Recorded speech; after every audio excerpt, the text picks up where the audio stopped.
नमस्कार, आप देख रहे हैं सूत्रों की खबर और मैं हूं आपके साथ गुंजन। आज की खास खबर की ओर चलते हैं। मुख्यमंत्री डॉक्टर मोहन यादव ने रविवार को राजभवन पहुंचकर राज्यपाल डॉक्टर मंगू भाई पटेल से मुलाकात की। राज्यपाल से मुलाकात के बाद मीडिया से चर्चा के दौरान मुख्यमंत्री ने कहा कि मध्य प्रदेश में 3 चरणों का मतदान सभी के सहयोग से संपन्न हुआ और चौथे चरण का मतदान कल यानी 13 मई को होने जा रहा है। मुख्यमंत्री ने कहा कि मोदी सरकार ने अच्छे काम कर एक जगह बनाई हुई है। इस कार्यकाल को मोदी के स्वर्णिम युग के रूप में देखा जाएगा। सीएम ने आम जनता से अपील की है कि चौथे चरण के मतदान में बढ़ चढ़कर भाग लें। इन्होंने जनता से कहा कि गर्मी का मौसम है, इसमें अपने स्वास्थ्य का भी ध्यान रखें और सरकार और के शासन को सहयोग करें। उन्होंने कहा कि गेहूं खरीदी के क्षेत्र में भी सरकार तेजी से काम कर रही है और जितना भी गेहूं किसानों का है वह पूरा का पूरा खरीदा जाएगा। मैं भी महामहिम से मुलाकात हुई और खास करके गर्मी के संकट में पेयजल की प्रबंधन हमने पूरे प्रदेश के लिए ठीक से किया है और जहाँ जहाँ दिक्कतें हैं वहाँ हमने अन्य व्यवस्थाओं के आधार पर प्रबंधन करने के लिए बोला कि पीने के पानी के लिए किसी भी नगर में किसी गांव में कष्ट नहीं आना चाहिए।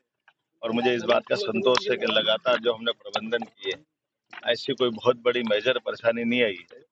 इसी के साथ साथ गेहूं उपार्जन का भी समय चल रहा है। गेहूं उपार्जन में बड़ा टारगेट भी हमारे पास है, लेकिन गेहूं के बाजार में भी अच्छे भाव है, तो स्वाभाविक रूप से गेहूं के अच्छे भाव मिलने कारण से फिर भी जितना गेहूं मिल सकता है वो हम लेकर प्रयास कर रहे हैं। माननीय केंद्र सरकार के श्रीमान हमारे पीयूष गोयल जी ने कहा कि आप जितना गेहूं खरीद के दोगे हम लेकर तो तैयार है। हमने उस पर अपने प्रबंधन किए हैं।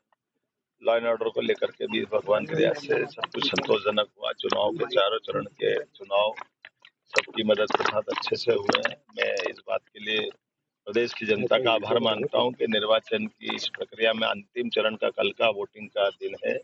सब अपने मताधिकार का आटो लोकसभा जो हमारी मालवा निमाड़ की होने वाली है, सभी अपने अपने वोट का सदुपयोग करें।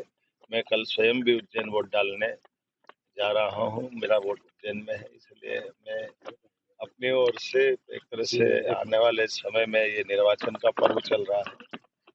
यशस्वी प्रधानमंत्री ने जिस ढंग से कैंपेनिंग की और जो मोदी में माहौल बना है उसका अपने आप यश दिख रहा है कि हम अपने, अगर राजनीतिक दृष्टि से बात करूं, अपने उत्तरदायित्व के अलावा तो भाजपा के कार्यकर्ता के नाते से और भाजपा के स्टार प्रचारक होने के नाते से हमारी अपनी कल की 8 सीट मिलाकर के 29 सीट हम जीतने की स्थिति में आ गए हैं।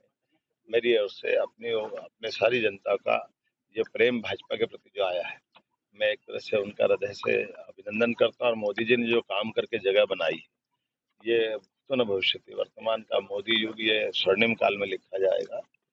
एक बार फिर आपसे मैं अपील करता हूं कि सरकार की व्यवस्थाओं में, शासन के तंत्र में वर्तमान की गर्मी के समय में जितना जरूरत है तभी निकले। टेम्परेचर बहुत बढ़ रहा है आने वाले समय में, और ऐसे में अपना स्वास्थ्य का भी ध्यान रखें और खासकर पेयजल संबंधी या कोई कठिनाई आए तो जिला प्रशासन आपके संपर्क में रहेगा। जो कोई लोकल परेशानी हो तो उसकी बात भी कर सकते हैं। एक बार फिर कल मतदान में जरूर लोग भाग लें। इसी तरह की तमाम ताजा खबरों के अपडेट्स के लिए सूत्रों की खबर पर बने रहिए हमारे साथ। नमस्कार।